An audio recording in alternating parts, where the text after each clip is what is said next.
Everyone, कैसे हैं आप लोग। Welcome back to the channel.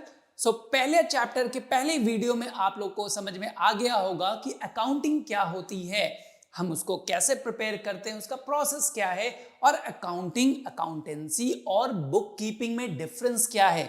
हम आज दूसरे वीडियो पर आते हैं। पहले वीडियो के बाद हम आगे पढ़ेंगे कि हमारे अगले टॉपिक्स क्या क्या हैं। तो हमारे जो नेक्स्ट टॉपिक है, आज इस वीडियो में हम क्या क्या कवर करेंगे, तो हम करेंगे 4 टॉपिक को कवर वन बाय वन। सबसे पहले हम कवर करेंगे कि फीचर्स क्या होते हैं। तो व्हाट आर द फीचर्स और कैरेक्टरिस्टिक्स ऑफ अकाउंटिंग। अकाउंटिंग में खास बात क्या होती है, उसके स्पेशल की पॉइंट्स क्या होते हैं, इनको हम कवर करेंगे। इसके बाद हम कवरिंग करेंगे ऑब्जेक्टिव्स।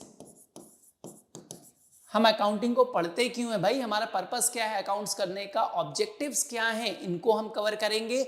हम इसके बाद कवर करेंगे एडवांटेजेस एंड कवर करेंगे डिसएडवांटेजेस।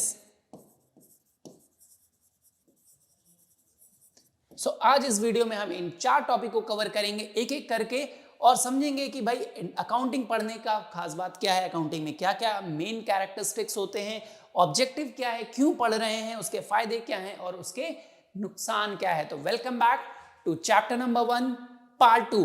तो पार्ट 2 स्टार्ट करते हैं। सबसे पहले हम देखेंगे कैरेक्टरिस्टिक्स या फीचर्स क्या होते हैं। अकाउंट्स में खास बात क्या है भाई, अकाउंटिंग के कैरेक्टरिस्टिक्स या फीचर्स क्या हैं, तो एक एक करके हम देखते हैं सारे कैरेक्टरिस्टिक्स को।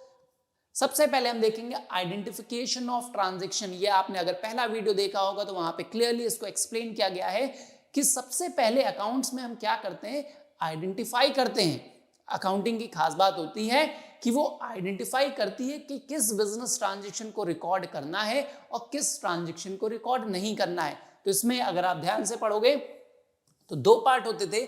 आइडेंटिफिकेशन के लिए हम देखते थे पहला ट्रांजैक्शन, पहले तो transaction must be related to a business. Business का ट्रांजैक्शन होना चाहिए, किसी भी इंडिविजुअल का, मेरे घर का ट्रांजैक्शन हम रिकॉर्ड बिजनेस में नहीं कर सकते। कि अंबानी ने अपने घर में एक कार खरीदी तो उसको रिलायंस या जियो के रिकॉर्ड्स में हम शो नहीं करेंगे। क्यों नहीं करेंगे, बिजनेस अलग है और अंबानी जी अलग काम कर रहे हैं, उनके घर के रिकॉर्ड को रिकॉर्ड नहीं करना होता। तो पहला काम आता है कि we should record business transaction. पहला आइडेंटिफाई करना है कि बिजनेस वाला होना चाहिए, बिजनेस का होना चाहिए और फाइनेंशियल कैरेक्टर का होना चाहिए। Financial character means qualitative transaction को हम रिकॉर्ड नहीं करेंगे। तो पहला हमने देखा कि आइडेंटिफाई करना होता है बिजनेस में हम अकाउंट्स को। अकाउंटिंग का पर्पस क्या है भाई, वो क्या काम कर रहा है कि वो आइडेंटिफाई करता है बिजनेस के ट्रांजैक्शन को। आफ्टर आइडेंटिफाई वो क्या करता है, मेजर करता है। Measurement in terms of money, monetary sense में कि हम मेजर करते हैं कि भाई एक गिवन ट्रांजैक्शन जो कि फाइनेंशियल नेचर का तो है, बिजनेस का है, क्वांटिटेटिव भी है, लेकिन क्या वो मॉनेटरी सेंस में एक्सप्रेस कर सकते हैं या नहीं। जैसे आपने बिजनेस के लिए ये इंफॉर्मेशन दी है कि आपने बिजनेस में 4 कोल्ड ड्रिंक खरीदी या 5 bottle of cold drink purchased for workers of the business, तो क्या इस इंफॉर्मेशन को हम रिकॉर्ड करेंगे। ये बिजनेस की इंफॉर्मेशन है, आपने आइडेंटिफाई कर लिया कि it is related to business, और फाइनेंशियल भी है क्योंकि कोल्ड ड्रिंक खरीदी होगी तो पैसा इन्वॉल्व हुआ होगा। लेकिन क्या ये ट्रांजैक्शन मेजरेबल है in terms of money, money के सेंस में हम इसको क्या मेजर कर सकते हैं कि परचेज ऑफ 4 कोल्ड ड्रिंक या 5 कोल्ड ड्रिंक बॉटल्स, नहीं। क्योंकि जब तक हमें एक कोल्ड ड्रिंक का प्राइस ना पता हो या फिर उसका टोटल अमाउंट ना पता हो कि कितने रुपए में खरीदी वो 5 कोल्ड ड्रिंक, तब तक हम अकाउंट में रिकॉर्ड नहीं करेंगे। तो इसलिए पहला तो आइडेंटिफिकेशन तो करना है भाई, आइडेंटिफाई करो क्या रिकॉर्ड कर सकते हैं क्या नहीं। अब उसमें से भी जो आपने आइडेंटिफाई किया कि इसको रिकॉर्ड करना है और इसको रिकॉर्ड नहीं करना है, तो वंस दे आर आइडेंटिफाइड आपको उनको मेजर भी करना है, क्या वो मेजरेबल है मनी के सेंस में या नहीं। अगर मेजरेबल है तो बहुत बढ़िया बात है, उसको हम रिकॉर्ड करेंगे, आगे स्टेप पे ले जाएंगे। नहीं होते तो उसको वहीं पे हम खारिज कर देते हैं, यानी मना कर देते हैं कि this transaction will not be recorded in accounting. अब एक बार आपने डिसाइड कर लिया कि हाँ ये बिजनेस का भी है, फाइनेंशियल भी और मॉनेटरी सेंस में एक्सप्रेस भी हो सकता है। अब आप क्या करते हो, इसका एक और फीचर आता है रिकॉर्डिंग। तो बिजनेस में हम क्या करते हैं, अकाउंटिंग में हम बिजनेस के जितने भी ट्रांजैक्शन होंगे जो कि पहले 2 फीचर को फुलफिल कर रहे होंगे, उनको रिकॉर्ड किया जाता है। तो रिकॉर्डिंग हम कहाँ पे करेंगे, क्यों करेंगे, कैसे करते हैं, तो रिकॉर्डिंग के लिए हम बुक्स ऑफ अकाउंट प्रिपेयर करते हैं। कौन सी बुक बनाते हैं, इसको बोलते हैं books of accounts. So books of accounts कौन सी होती है भाई? बहुत सारी बुक्स हैं अकाउंट्स में, तो किस बुक में रिकॉर्ड करेंगे? इसके लिए हम बनाते हैं दो बुक, ईदर जर्नल और सब्सिडरी बुक्स। तो या फिर हम बनाएंगे जर्नल और या बनाते हैं सब्सिडरी बुक। अब ये जर्नल और सब्सिडरी क्या होती है, इनको हम आगे डिटेल में पढ़ेंगे। अभी आप इतना याद रखिए कि ये जो बुक हैं इनमें हम ट्रांजैक्शन को रिकॉर्ड करते हैं। तो जब बिजनेस कोई भी अकाउंटिंग प्रिपेयर करता है तो वो बिजनेस के ट्रांजैक्शन को रिकॉर्ड किया जाता है एक बुक में। वो बुक कहलाती है जर्नल और या फिर कहलाएंगी सब्सिडरी बुक। ये आप आगे के चैप्टर्स में डिटेल में पढ़ेंगे। अब हमारा एक और काम होता है, क्या काम होता है? Classifying the transaction. क्लासिफिकेशन का मतलब क्या होता है? डिवीजन, ग्रुपिंग करना, ट्रांजैक्शन को बांटना, छटनी करना, एक जैसे ट्रांजैक्शन को एक एक जगह पर अलग रखना, कि जितने भी परचेज से रिलेटेड ट्रांजैक्शन थे उनको परचेज में रख दो। एक ट्रांजैक्शन जहां पे पैसा इन्वॉल्व हुआ है जिसको बोलते हैं कैश, तो all the cash related transaction you keep it at a separate place. या जितने भी उधार वाले ट्रांजैक्शन उनको अलग रख दो। तो भाई क्या करते हैं, आपने रिकॉर्डिंग तो सब कर लिया, लेकिन अकाउंटिंग ये काम भी करती है, क्या करती है? क्लासिफाई, ट्रांजैक्शन को अलग अलग छाट के अलग अलग जगह पर लिखती है। तो दैट इज क्लासिफिकेशन। इसके लिए हम बनाते हैं एक स्पेशल बुक जिसको बोलते हैं लेजर। तो ledger is made to classify the transaction. Once the transaction classify हो जाते हैं, अब एक और फीचर होता है इसका समराइजिंग। समराइजिंग का मतलब आप समझ रहे हो, समरी से ये वर्ड आया है। समरी मतलब क्या होता है? पूरी कहानी को संक्षिप्त वर्णन करना, कहानी का एक ब्रीफ में आपको शॉर्ट में आइडिया दे देना कि भाई ये कर लो, आपको समझ में आ जाएगा। सो वही पूरे साल जब बिजनेस रिकॉर्ड करती है तो बहुत सारे ट्रांजैक्शन है एक बिजनेस में, साल भर में बहुत सारे पैसे का लेन देन होता है, तो हम सबको तो स्टडी नहीं कर सकते, तो हम उसको क्या करते हैं, एक ब्रीफ मैनर में लाते हैं, एक शॉर्ट बनाते हैं, उसकी समरी बनाते हैं। तो समरी बनाना कहलाता है समराइजिंग। और इसके लिए हम क्या प्रिपेयर करते हैं? Trial balance. ये सारे अकाउंट्स हैं, आप आगे पढ़ोगे, स्टेटमेंट है या अकाउंट है, इनको आगे आप पढ़ोगे डिटेल में कि कैसे समरी हम करेंगे, हम समराइज्ड फॉर्म में कैसे लाते हैं ट्रांजैक्शन को। अब समराइज्ड होने के बाद हमारा एक और काम होता है, ये फीचर भी होता है किसी भी अकाउंटिंग का, analysis and interpretation of the information. जो भी अकाउंटिंग में आपने रिकॉर्ड किया है, जो भी चीज क्लासिफाई किया है, समराइज किया है, अब उसको स्टडी भी करना होता है।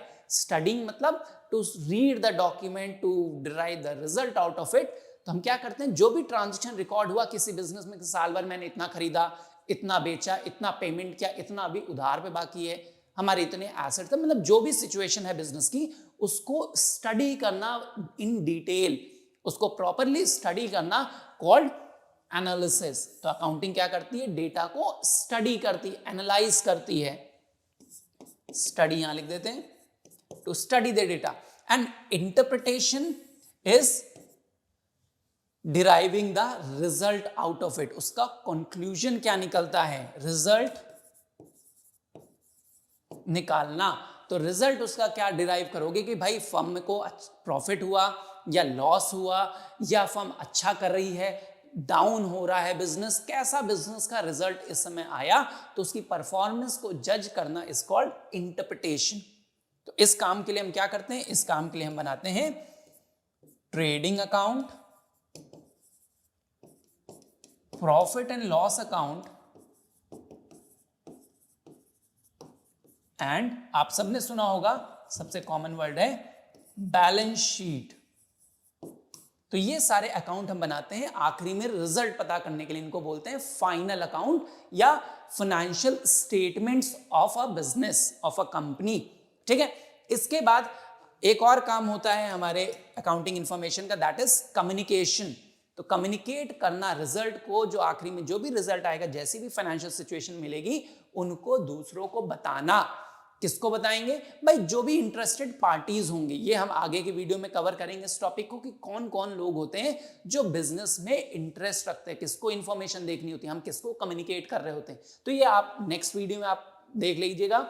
तो ऐसे में कम्युनिकेशन करना बहुत इंपॉर्टेंट हो जाता है कि हम अपनी इन्फॉर्म, जैसे आपका भी रिजल्ट आता है तो आप अपने रिजल्ट को बहुत लोगों में शेयर करते हो, अपने मम्मी पापा से बताते हो, अपने स्कूल के टीचर से बताते हो, स्कूल के प्रिंसिपल को पता रहता है, फ्रेंड्स को पता रहता है, और अगर रिलेटिव्स आ गए तो उनको भी जानना होता है। तो दीज आर ऑल यूजर्स। तो ऐसे में जो भी इंफॉर्मेशन होती है, अकाउंटिंग क्या करता है, इस इंफॉर्मेशन को कम्युनिकेट भी करता है। तो ये एक मोटे मोटे इनके फीचर्स होते हैं। तो किसी भी अकाउंटिंग में अगर आप कोई भी टाइप की अकाउंटिंग कर रहे हो, लास्ट वीडियो में आपने पढ़ा होगा बहुत सारे टाइप्स की अकाउंटिंग है, be it financial accounting, tax accounting, या कोई भी अकाउंटिंग हो, कॉस्ट हो, उन सारी अकाउंटिंग के ये मेन फीचर्स होते हैं। आपको देखना है कि वहां पर हर टाइप की अकाउंटिंग, जब भी आप अकाउंटिंग करोगे तो आपको क्या करना, आइडेंटिफाई तो करना ही है ट्रांजैक्शन को, मेजर करोगे, रिकॉर्डिंग भी होता है, क्लासिफिकेशन भी होता है, समराइज भी करते हैं, उसको कम्युनिकेट भी करते हैं, रिजल्ट निकाल के हर चीज करते हैं। तो किसी भी अकाउंटिंग में ये खास बात जरूर होती है। तो दीज आर कॉल्ड कैरेक्टरिस्टिक्स और features of accounting. I hope this is clear. अब हम देखते हैं इसका नेक्स्ट टॉपिक। नेक्स्ट हमने लिया था ऑब्जेक्टिव्स और पर्पस और एम्स, जिसको बोलते हो नीड क्या है। तो अकाउंट क्यों बना रहे भाई, हमारा पर्पस क्या है, हम इतना पेपर वर्क क्यों करते हैं, एक अकाउंटेंट को हायर क्यों करते हैं, उसको पैसे सैलरी दे रहे हैं, टाइम वेस्ट कर रहे हैं, तो इतना काम हम क्यों कर रहे हैं, कुछ तो पर्पस होगा, कुछ तो बेनिफिट मिलता होगा। अभी हम बेनिफिट यानी एडवांटेजेस और डिसएडवांटेजेस अगली स्लाइड में देखेंगे। अभी हम देखते हैं, पहले डिस्कस करते हैं क्यों बना रहे भाई, पर्पस क्या है। तो सबसे मेन पर्पस होता है टू मेंटेन और to keep a systematic record of all business transaction. पहला ऑब्जेक्टिव होता किसी भी बिजनेस का, आपने अगर पिछली वीडियो देखोगे, रेफर करोगे, तो बुक कीपिंग और अकाउंटिंग आता था। तो बुक कीपिंग जब पुराने टाइम पे हम फॉलो करते थे, तब भी हमारा ऑब्जेक्टिव यही होता था। बुक कीपिंग क्या था, बुक्स को मेंटेन करके सिस्टमैटिकली रिकॉर्ड करके रखना। तो हम क्यों रिकॉर्ड रखते थे कि भाई फ्यूचर में एविडेंस मिलेगा, काम आएगा, अगर कोई डिस्प्यूट अराइज होता है तो उसमें सॉल्यूशन मिल जाएगा, हम उसको एज अ एविडेंस प्रेजेंट कर सकते हैं इन द कोर्ट। तो पहला ऑब्जेक्टिव क्या होता है किसी भी बिजनेस को अकाउंटिंग बनाने का, कि हम अकाउंटिंग अगर कर रहे हैं तो उसका मेन सोल ऑब्जेक्टिव सबसे पहला होता है कि रिकॉर्ड सिस्टमैटिकली रहे। तो सिस्टमैटिक रिकॉर्ड, तो सिस्टमैटिक रिकॉर्ड को हम कैसे यहां पे मेंटेन करते हैं, इन अ क्रोनोलॉजिकल ऑर्डर।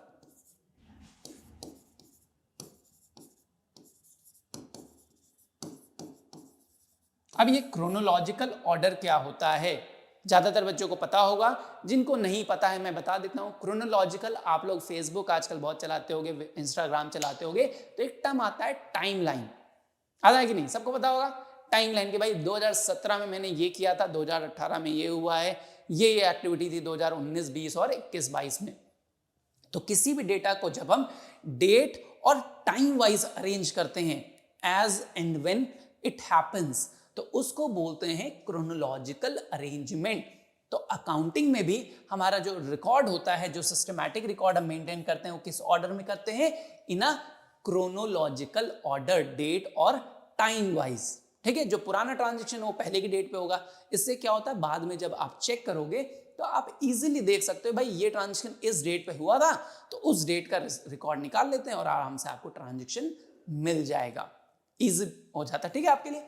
सेकंड, इसका पर्पस होता है ascertainment of profitability position. Profitability position का मतलब हो गया टू फाइंड आउट प्रॉफिट और लॉस, कि भाई फर्म का प्रॉफिट लॉस पता चले, इसलिए हम अकाउंट्स बनाते हैं। अकाउंट्स का बनाने का हमारा पहला पर्पस तो समझ में आ गया कि हम रिकॉर्ड मेंटेन करके रखेंगे कि फ्यूचर में काम आएगा, हमें सेफ रखेगा। लेकिन दूसरा इंपॉर्टेंट पर्पस होता है टू फाइंड आउट प्रॉफिट और लॉस, कि हमारे फर्म का प्रॉफिट कितना हुआ और लॉस कितना हुआ। अब हर कोई जानना चाहता है, एज अ बिजनेस हर कोई ये जानने में इंटरेस्ट रखता है कि भाई हम इतना मेहनत कर रहे हैं बिजनेस में, तो क्या हमको फायदा हो रहा है या नुकसान हो रहा है। At the end of the result, मतलब at the end of the accounting year, हमें प्रॉफिट अर्न किया हमारे बिजनेस ने या लॉस अर्न हुआ हमें। तो आप हर बिजनेस का, अगर आप न्यूज़पेपर वगैरह देखते होगे, इंटरनेट पे देखते होगे, तो आपको पता चलेगा हर कंपनी कुछ ना कुछ टाइम बाद कुछ ना कुछ प्रॉफिट अर्न कर रही है, कुछ ना कुछ लॉस अर्न करती है। ठीक है, सो ऐसे में दूसरा ऑब्जेक्टिव होता है हमारा अकाउंट बनाने का कि हमें प्रॉफिट या लॉस की सिचुएशन पता चल सके। क्लियर है। तीसरा ऑब्जेक्टिव अगर हम देखते हैं, तो to know about the financial position. अब ये फाइनेंशियल पोजीशन क्या होती है? To know about the assets और लाइबिलिटीज। तो to know about the assets and liabilities. अब ये एसेट्स लाइबिलिटी क्या होते हैं ये हम आगे के चैप्टर में पढ़ेंगे, बट एक ब्रीफ इंट्रोडक्शन आपको दे देते हैं। एसेट मतलब वेल्थ हमारी कितनी है, how financially a firm is, कितनी साउंड है एक फर्म फाइनेंशियली, उसका एसेट्स कितने हैं, उसके पास प्रॉपर्टी कितनी है, उसके पास कितनी मशीन्स है, कितना बड़ा बिजनेस है। जैसे आप देखते हो एक बिजनेस है रिलायंस का और एक बिजनेस है हमारे बगल में कल्लू हलवाई के नाम से, तो दोनों के बिजनेस में फाइनेंशियली डिफरेंस है ना। हो सकता है रिलायंस का प्रॉफिट 200% होता हो, कल्लू हलवाई का प्रॉफिट 400% होता हो, तो प्रॉफिटेबिलिटी इज डिफरेंट। इस पे हम एक अलग से वीडियो बना के डालेंगे कि what is the difference between profitability position and financial position, तो ये आपको क्लियर हो जाएगा। ठीक है, तो अभी हम ये देखते हैं कि भाई सेकंड ऑब्जेक्टिव हमारा था प्रॉफिट लॉस को जानना, लेकिन तीसरा ऑब्जेक्टिव किसी भी फर्म का आता है to know about their financial position. क्या वो फाइनेंशियली इंप्रूव हो रहे हैं या नहीं हो रहे हैं। प्रॉफिट होना या ना होना अलग चीज है, लेकिन क्या हमारी ग्रोथ हो रही है बिजनेस की नहीं, हमारे एसेट्स बढ़ रहे हैं कि नहीं, हमारी जो कैपिटल टोटल 5 करोड़ की थी आज वो बढ़ के 10 करोड़ हो गई है कि नहीं, 15 करोड़ हो गई है कि नहीं। तो ये फर्म चेक करती है। कैसे चेक करेगी भाई? ऑब्जेक्टिव है, पर्पस कहां से सॉल्व होगा? Bye preparing accounts. अगर आप अकाउंट्स नहीं बनाओगे तो ये सारे ऑब्जेक्टिव्स आपके अचीव नहीं हो सकते। इसके लिए हमें करेक्ट और फेयर अकाउंटिंग करनी होती है। इसके बाद देखोगे it also helps the management to take various vital या इंपॉर्टेंट डिसीजंस।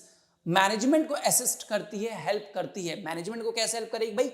मैनेजमेंट को बहुत सारे डिसीजन लेने होते हैं कि हम गुड्स का प्राइस क्या रखें, कितने प्रॉफिट मार्जिन पे बेचें, अगर हमें इसकी सेल को, अपनी सेल को बढ़ाना है तो हम कितना एक्स्ट्रा एक्सपेंस कर सकते हैं, हमारे पास पैसा कितना रखा है, हम कितना और लोन ले सकते हैं। ये बहुत सारी चीजें हैं जिसमें मैनेजमेंट को हेल्प चाहिए होती है। हेल्प कौन करता है भाई? डेटा हेल्प करेगा कि बिजनेस का रिकॉर्ड क्या है, और रिकॉर्ड कैसे मेंटेन होगा? जब तक अकाउंटिंग आप प्रिपेयर करोगे नहीं तो सिस्टमैटिक रिकॉर्ड आपके पास होगा नहीं। तो इसलिए अकाउंटिंग हम क्यों बनाते हैं? ताकि हमें एज अ मैनेजमेंट भी हेल्प मिल सके।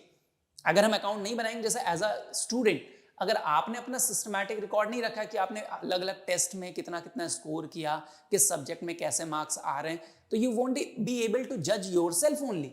आप अपने आप को ही नहीं जज कर पाओगे कि आप आगे कैसा कर रहे हो, आप इंप्रूव कर रहे हो कि नहीं कर पा रहे हो।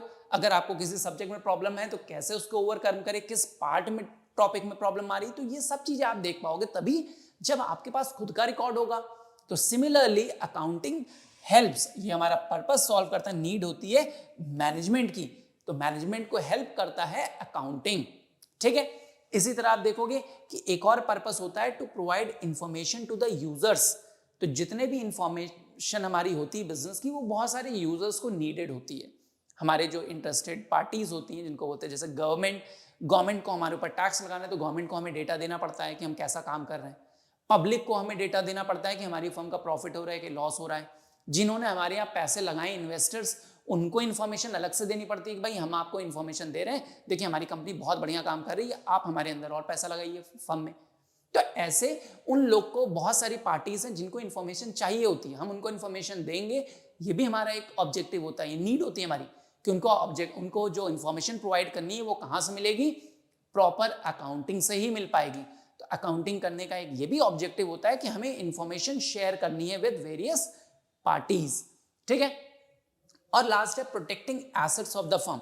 अगर हमने प्रॉपर अकाउंटिंग करी है तो हम अपने एसेट्स को भी प्रोटेक्ट कर सकते हैं। हमारा पर्पस होता है भाई हमारी कंपनी के जितने या बिजनेस के जितने भी एसेट्स हैं, जितनी भी मशीन है, बिल्डिंग है, लैंड है, इक्विपमेंट्स हैं, उनको हम प्रोटेक्ट करके बचा के रख सके। कैसे बचा पाओगे? जब तक आप प्रॉपर अकाउंटिंग नहीं करोगे तब उसका आपका रिकॉर्ड ही नहीं मेंटेन होगा।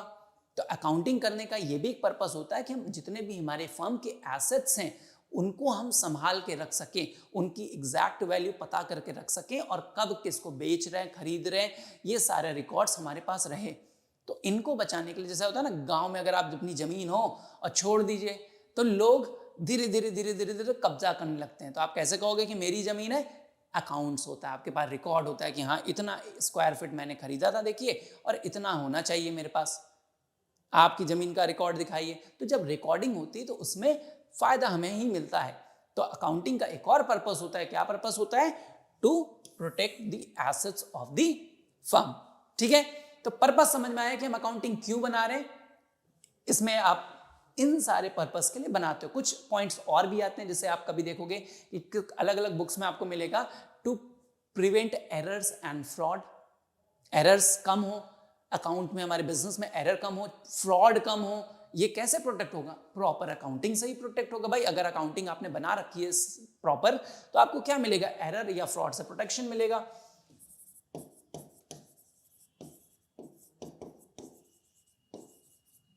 एरर एंड फ्रॉड कम होगी। अगर एरर कम कैसे होगी? अगर आपने सारे सिस्टम को फॉलो किया है, रिकॉर्ड किया है, जितने भी रूल्स एंड रेगुलेशन सबको फॉलो करके अकाउंट बनाया है, तो आपके अकाउंटिंग में एरर के चांसेस कम हो जाएंगे। एरर फ्री अकाउंट्स होगा।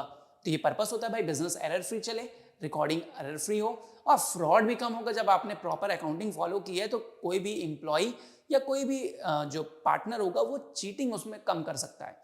अकाउंटिंग प्रॉपर बनेगी तो उसमें फ्रॉड और एरर के चांसेस कम होते हैं। तो एरर और फ्रॉड को कम करना भी हमारे अकाउंटिंग का पर्पस होता है।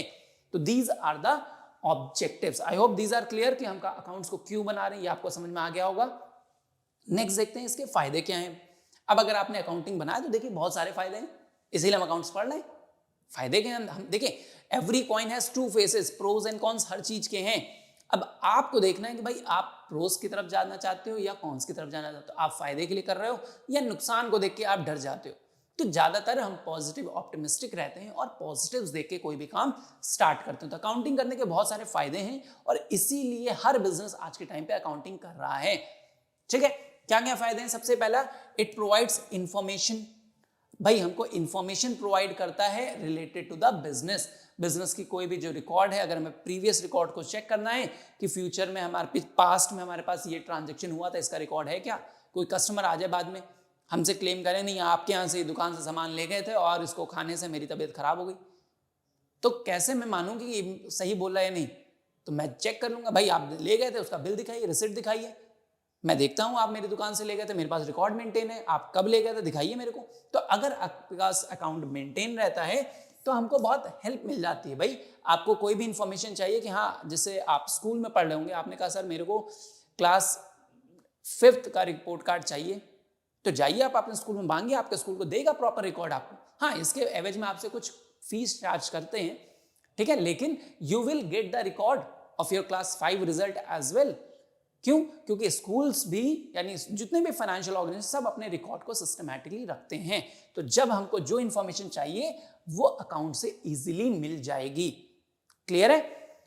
It also assist management. अभी हमने कहा ऑब्जेक्टिव में पढ़ा, तो ऑब्जेक्टिव्स अगर अचीव हो जाते हैं, देखिए एक तो आपको मैं ट्रिक बता देता हूं कि एग्जाम में लिखने की, कि अगर आपको ऑब्जेक्टिव याद है तो आप उसकी जस्ट लैंग्वेज चेंज कर दी और आपको इंपॉर्टेंस मिल जाएगा। ऑब्जेक्टिव क्या है? क्यों हम अकाउंट्स बनाना है, पर्पस क्या है, नीड क्या है, और अगर वो पर्पस सॉल्व हो जा रहा है, नीड फुलफिल हो जा रही है, ऑब्जेक्टिव्स अचीव हो जा रहे हैं, तो वही आपकी इंपॉर्टेंस बन जाती है, एडवांटेजेस बन जाते हैं। ठीक है, तो सिर्फ लैंग्वेज चेंज करी, ज्यादातर ऑब्जेक्टिव्स कन्वर्ट हो जाते हैं इंपॉर्टेंस में। जैसे वहां पे मैनेजमेंट को असिस्ट करना एक पर्पस था, और मैनेजमेंट को अगर असिस्ट हो रहा है तो ये हमारे अकाउंट्स के एडवांटेज है कि अकाउंटिंग करने से हमें एक फायदा मिलता है कि मैनेजमेंट को डिसीजन मेकिंग में हेल्प मिलती है। मैनेजमेंट देख लेता है कि भाई अकाउंट में ये प्राइस सेट कर सकते हैं हम, इतना कॉस्ट को और कट कर सकते हैं, इतना प्रॉफिट मार्जिन हम बढ़ा सकते हैं, या जो भी अदर डिसीजन है वो मैनेजमेंट ले सकता है। It also replaces memory. Memory आपको मेमोराइज करके नहीं रखना पड़ता कि इस डेट पर मैंने इतने रुपए का सामान इस पर्सन को बेचा था।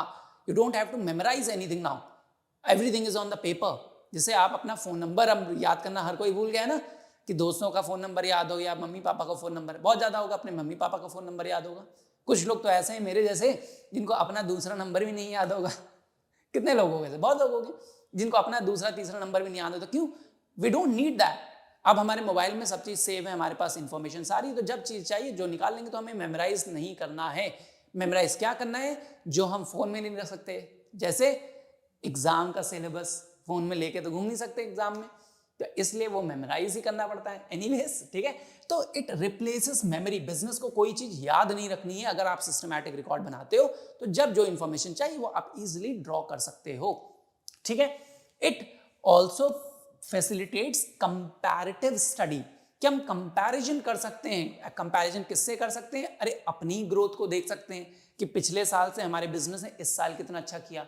हम दूसरी फर्म से भी कंपेयर कर सकते हैं, एक फर्म से दूसरे फर्म का, अपने कॉम्पिटिटर से कंपेयर कर सकते हैं कि भाई हम अच्छा कर रहे हैं या नहीं कर रहे हैं, वो अच्छा कर रहा है कि हम अच्छा कर रहे हैं।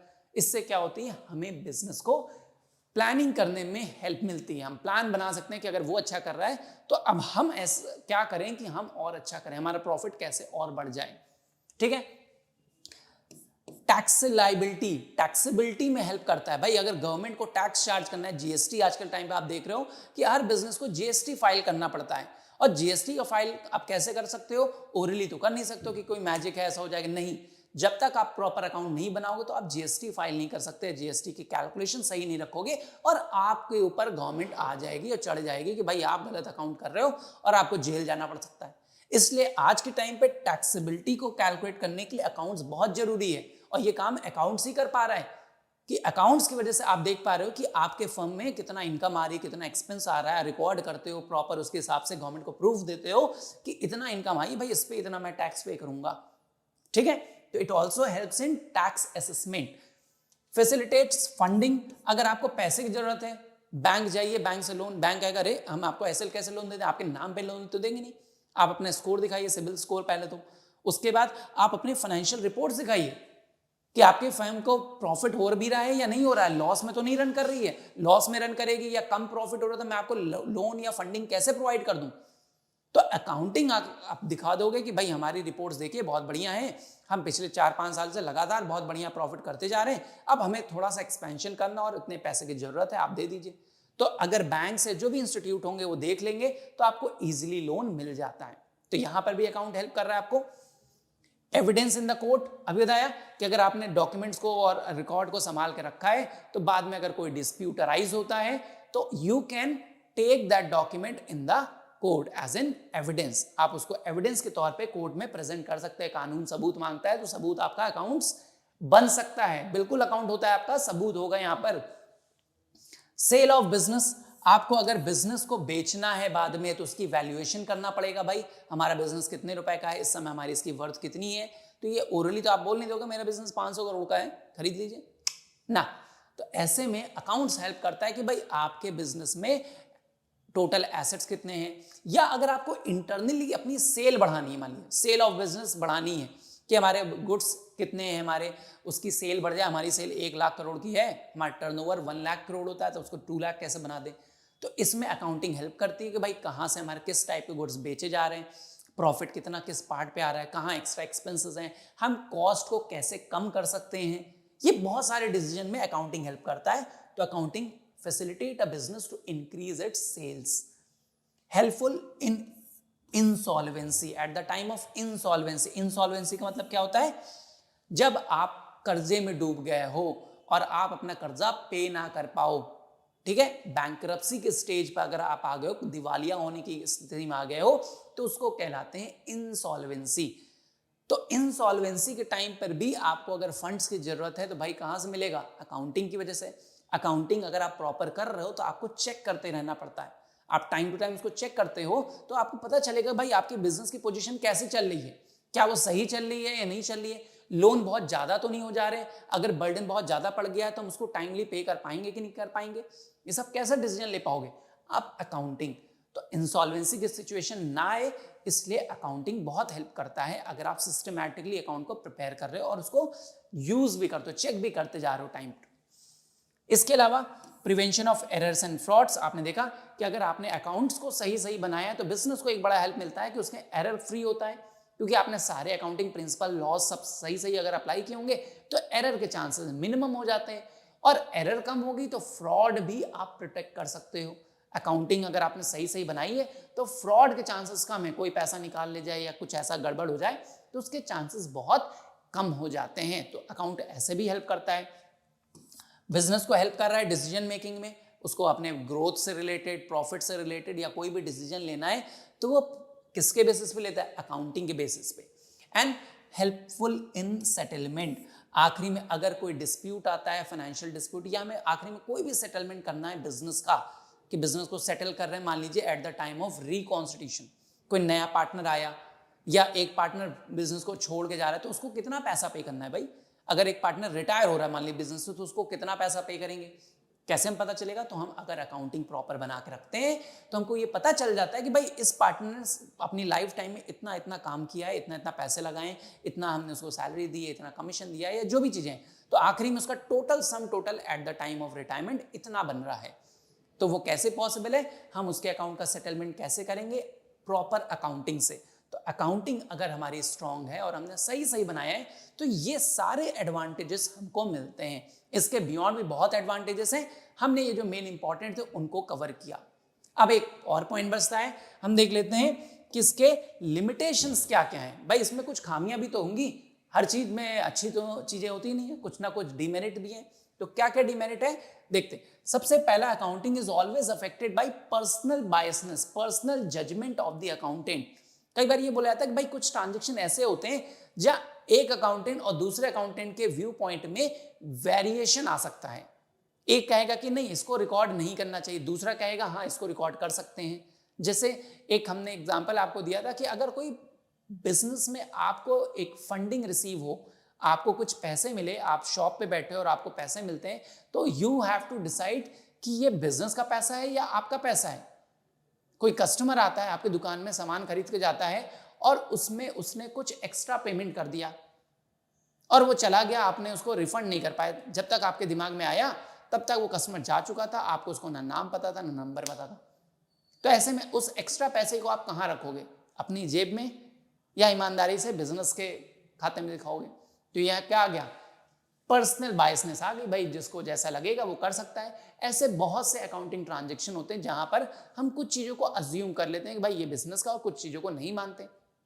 तो पहला तो पर्सनल बायसनेस अफेक्टेड है। मैं गड़बड़ करना चाहूँ अकाउंट में तो मैं गड़बड़ भी कर सकता हूँ, चेंजेस कर सकता हूँ। तो सबसे पहली खास बात यहाँ पे इसमें जो इसकी लिमिटेशन होती है कि ये पर्सनली अफेक्ट हो सकता है, इंडिविजुअल टू इंडिविजुअल वेरी हो सकता है। इग्नोर्स क्वालिटेटिव इवेंट्स, यानी बिजनेस के जो भी क्वालिटेटिव इंफॉर्मेशन होती हैं, जो क्वालिटेटिव ट्रांजैक्शंस होते हैं, इनको हम अकाउंट्स में रिकॉर्ड नहीं करते। अकाउंट कहता है कि सिर्फ उन इवेंट को, उन ट्रांजैक्शन को रिकॉर्ड करिए जो कि क्वालिटेटिव नहीं है, यानी क्वांटिटेटिव है, जिनको आप कैलकुलेट कर सकते हो मनी के फ्रेम में। जो मनी में कैलकुलेट कन्वर्ट ना हो पाए उनको हम रिकॉर्ड नहीं करेंगे। जैसे अगर हमारा बिजनेस बहुत अच्छा चल रहा है, उसकी अगर हम मानते हैं कि कोई वर्कर है बहुत अच्छा हार्ड वर्किंग है, पंक्चुअल है, हमारे बिजनेस का नेम फेम बहुत ज़्यादा मार्केट में, हमारी दुकान पे सलमान खान आते हैं, विजिट करते हैं, तो हम ये चीज़ें बिजनेस में रिकॉर्ड नहीं कर सकते, क्वालिटीज़ को रिकॉर्ड नहीं करते। तो ये इसकी एक डीमेरिट है। बट इसकी वजह से अकाउंट अफेक्टेड जरूर होता है, लेकिन फिर भी हम इसको रिकॉर्ड नहीं करते हैं। इग्नोर्स प्राइस चेंजेस, कई बार हमारे एसेट्स और लाइबिलिटीज जो भी हम बिजनेस में रिकॉर्ड कर रहे हैं उनमें प्राइस का इफेक्ट नहीं दिखाते। हम दिखा रहे हैं भाई ठीक है हमारा बिजनेस इतना ग्रो कर रहा है, इतना प्रॉफिट अर्न किया, लेकिन हमने ये नहीं दिखाया कि प्राइस कितने हमारे बढ़ गए मार्केट में। या कुछ एसेट्स होते हैं जिनकी हमारी वैल्यूएशन सही नहीं होती है, कि हमने दिखाया कि खरीदा तो इतने में था, क्या आज मार्केट में उतनी वैल्यू पे हमें बेच सकते हैं? नहीं, उसकी रियल वैल्यूएशन हम रिकॉर्ड नहीं कर रहे थे। तो ये प्राइस चेंजेस को शो नहीं करता। जितना भी प्राइस में चेंजेस आ रहे हैं मार्केट में उसके इफेक्ट को शो नहीं करता। ये क्या करता है? हिस्टोरिकल कॉस्ट पे रिकॉर्ड करता है। भाई आपने जिस प्राइस पे खरीदा था एसेट को उतने पे ही दिखाइए, इससे ज्यादा कम कुछ ना करिए।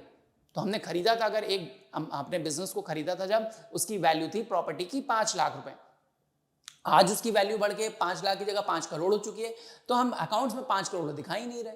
तो ये गलत चीज करता है। तो यहाँ पे प्राइस की चीजों को शो नहीं करता। प्राइस में जो फ्लक्चुएशंस आ रहे हैं अकाउंट्स में हम उनको चेंज नहीं करते, उसको कंसिडर ही नहीं करते। अफेक्टेड बाय विंडो ड्रेसिंग, ये बहुत इंपॉर्टेंट टर्म है। विंडो ड्रेसिंग क्या होता है? तो विंडो ड्रेसिंग मतलब मैनिपुलेशन इन अकाउंट्स। हम अकाउंट्स में छेड़छाड़ कर सकते हैं और उसको मैनिपुलेट कर सकते हैं, चेंज कर सकते हैं। जो अनफेवरेबल सिचुएशन थी उसको फेवरेबल बना सकते हैं। कि हमारा प्रॉफिट आया 1 लाख रुपए का, लेकिन हमने उसके आगे 2 जीरो बढ़ा के 1 करोड़ का प्रॉफिट दिखा दिया। तो that is called manipulation in accounting.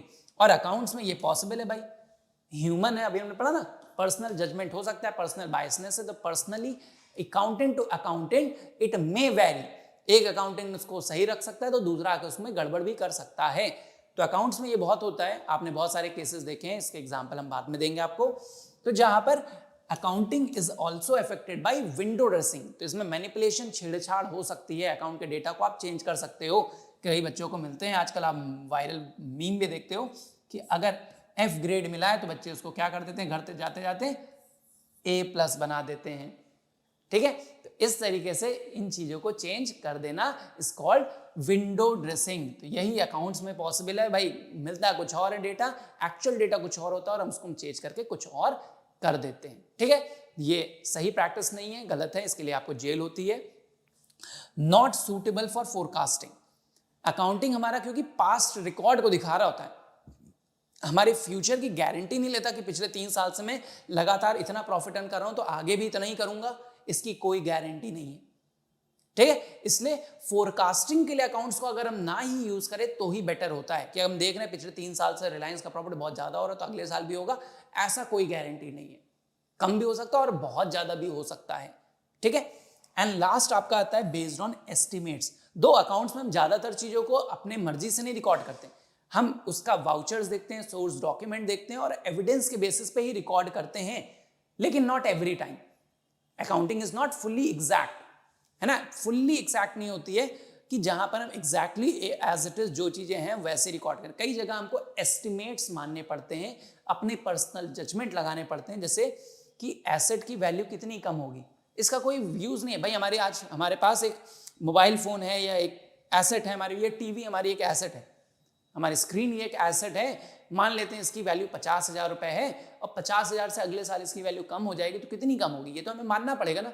कोई इसका फॉर्मूला या उसका कोई रूल तो है नहीं कि 1 साल बाद इसकी वैल्यू इतनी कम हो जाएगी। तो कई बार हम चीजों को अपने एस्टिमेट्स के बेसिस पे रिकॉर्ड करते हैं, इसलिए अकाउंटिंग फुल्ली एग्जैक्ट नहीं होती, जो रिजल्ट आता है वो 100% एक्यूरेट नहीं होता। कब तक, जब तक बिजनेस बंद ना हो जाए, ठीक है।